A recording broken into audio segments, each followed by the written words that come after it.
Alors, le Zohar de ce matin, Hashem, Nouna Ishmat, Aisha, Suzanne Saada, Bat Sultana. Il dit ici, Vayelech Ish mi Bet Levi, Vayikach et Bat Levi. Alors, la paracha un peu, après on va arriver au Zohar. Qu'est-ce qui est arrivé dans la paracha? Un homme de la tribu de Lévi est parti et il a pris une femme de la tribu de Lévi. Qui est cet homme? De qui on parle? Qui on parle? Alors, la Gemara nous dit, on parle de Amram, le père de Moshe Rabbeinu. On parle de Yochevet, il a pris la fille de Bat Levi. Il a pris la fille de la maison de Lévi, c'était Yochevet, la mère de Moshe Rabbeinu. Qu'est-ce qui est arrivé au juste? C'était juste après le décret, le pharaon, il a dit, tout bébé garçon, il faut le prendre, il faut le jeter dans le Nil. Alors tu sais combien de milliers de bébés ils ont jeté dans l'eau, ils les ont noyés. Une femme, la pauvre, elle portait un bébé 9 mois, dès qu'elle accouche, la pauvre, dès qu'elle accouche, elle a le bébé dans les mains, les policiers égyptiens étaient déjà à la porte. Ah, c'est un garçon, donne-moi. Ils ont pris le garçon, ils couraient au Nil, ils le jetaient dans le Nil. Okay? Des milliers de bébés comme ça. Alors Amram, le père de Moshe Rabbeinu, Moshe n'est pas encore né. Il était le chef de la génération, il était le grand rabbin de la génération. Alors il a décidé de divorcer sa femme. Il a dit, pas besoin d'avoir des enfants, quoi faire? Ils vont venir, ils vont prendre les enfants, ils vont les jeter en Nil, pas besoin. Il a dit à sa femme, je t'aime et tout, mais écoute, on ne peut pas avoir des enfants dans cette période difficile. Okay? Quand il a fait ça, il a donné exemple à tout le monde. Alors il dit, si lui il a divorcé sa femme, il ne peut pas. Alors tout le monde a divorcé leur femme, tous les hommes divorcé leur femme. Il avait une fille, il avait 6 ans. Myriam, la sœur de Moshe Rabbeinu, elle avait 6 ans. Il dit, papa, qu'est-ce que tu as fait? Qu'est-ce que tu as fait? C'est pire que Paro ça. Paro il a décrété rien que 50%, le garçon. Mais les filles, laissez tranquille.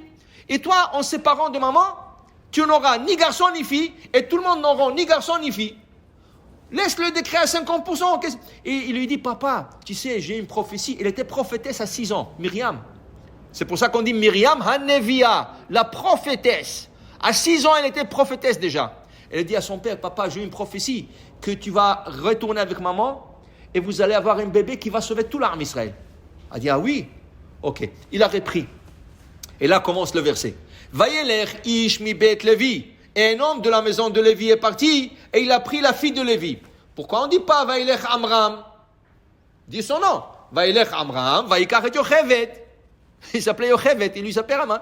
Non, parce qu'ils vont avoir Moshe Rabbeinu. Et pour que tu ne dises pas, parce que lui, il était le chef de la génération, c'est pour ça qu'il a eu Moshe Rabbeinu. La Torah, justement, ne veut pas dire son nom pour dire que n'importe qui peut avoir un Moshe Rabbeinu. Combien de tzadikim il y a? Est-ce que leur père c'était Amram? Non. Des fois, des gens simples, ils ont eu de grands tzadikim. Alors, tu as dit, il est parti cet homme, il a pris cette femme, ils sont mariés. Et là, Moshe Rabbeinu. Et là, il y a un miracle. Il est né, Moshe Rabbeinu, prématuré. 6 mois et quelques jours. 4-5 jours.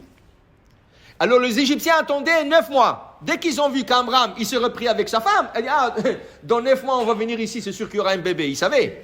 Okay? Alors, qu'est-ce que Hachem a fait? Il est né 3 mois plus prématuré. Avant. Et là, elle a eu la chance de le garder chez elle 3 mois. Et avant le jour qui vient, elle a pris le Moïse, elle l'a mis dans le Moïse et l'a envoyé sur l'eau. Okay?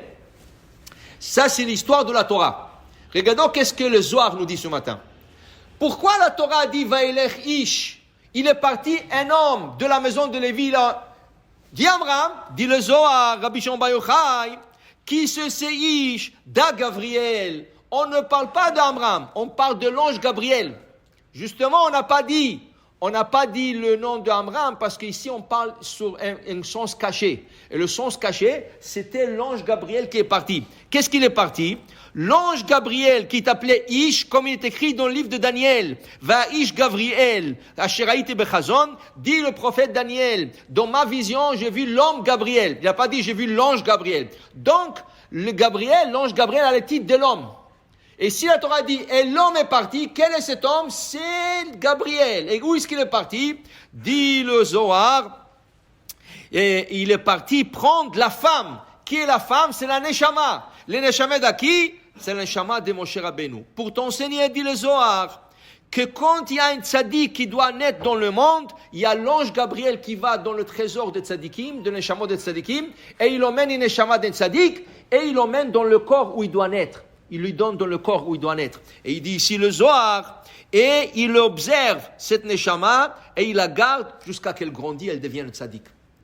Donc, ici, on parle sur un sens métaphorique.